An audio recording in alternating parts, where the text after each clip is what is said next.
सर्वप्रथम भारतवासियांना आणि महाराष्ट्रातील जनतेला एक विनंती करतो की 2024ला जे लोकसभेचं इलेक्शन निवडणुका सर्वत्र लागू झालेल्या आहेत आणि संविधानाने आपल्याला अधिकार दिला आहे मतदानाचा।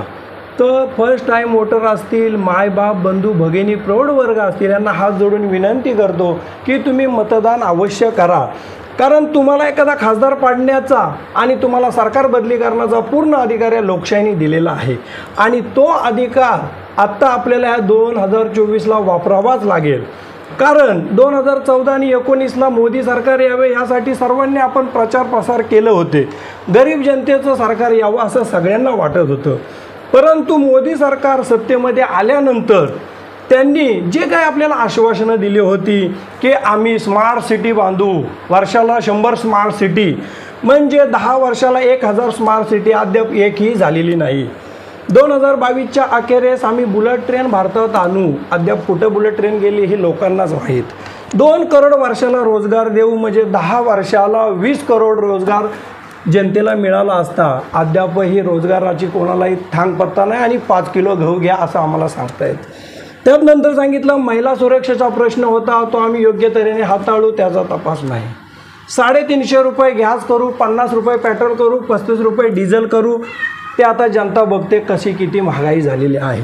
महिला सुरक्षीकरणाचा प्रश्न ऐरणीवर आहे आणि म्हणून महाराष्ट्रातील तमाम जनतेला एक हात जोडून आव्हान करतो की येणाऱ्या काळामध्ये 48 जागा आपल्या महाराष्ट्रामध्ये आहेत।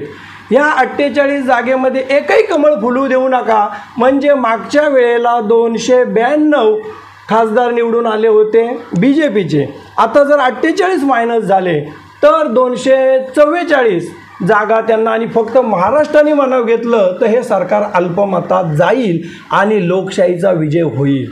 आणि समजा जर तुम्ही डोळे झापून अंधभक्तगिरी करून यांना पुन्हा सत्तेत आणलं तर भारतामध्ये एकही प्रादेशिक पक्ष हे जिवंत ठेवणार नाहीत।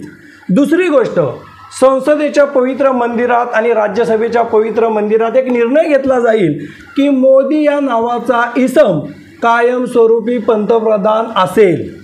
त्यावेळेला आपण काहीही करू शकत नाही, कारण ते सिद्ध करून देणार लोकांच्या मनातील नेता, लोकांच्या मनातली राजनेता, आणि आपल्याला ते मान्य करावा लागेल।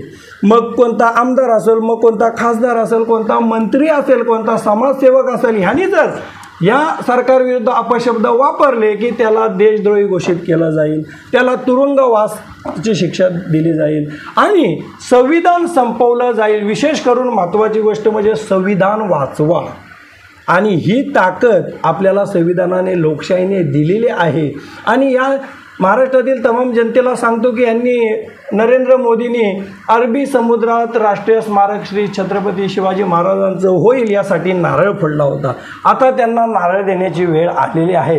त्यानंतर त्यांनी सांगितलं होतं इंदू मिलमध्ये आम्ही राष्ट्रीय स्मारक डॉक्टर बाबासाहेब आंबेडकर भारतरत्न यांचं बनवू, त्याचाही कुठं थांग पत्ता नाही। म्हणजे हे लबाड, तुकलगी, फोडा आणि राज्य करा, हुकमी राजवटीचं सरकार आहे आणि ते सरकार जर बदलायचं असेल आणि आपल्या देशाचं हित जोपासायचं असेल तर येणाऱ्या काळामध्ये डोळे उघडे ठेवून, अंधभक्त न होता योग्य पद्धतीने मतदान करा, एवढी तुम्हाला हात जोडून विनंती करतो आणि थांबतो। जय हिंद।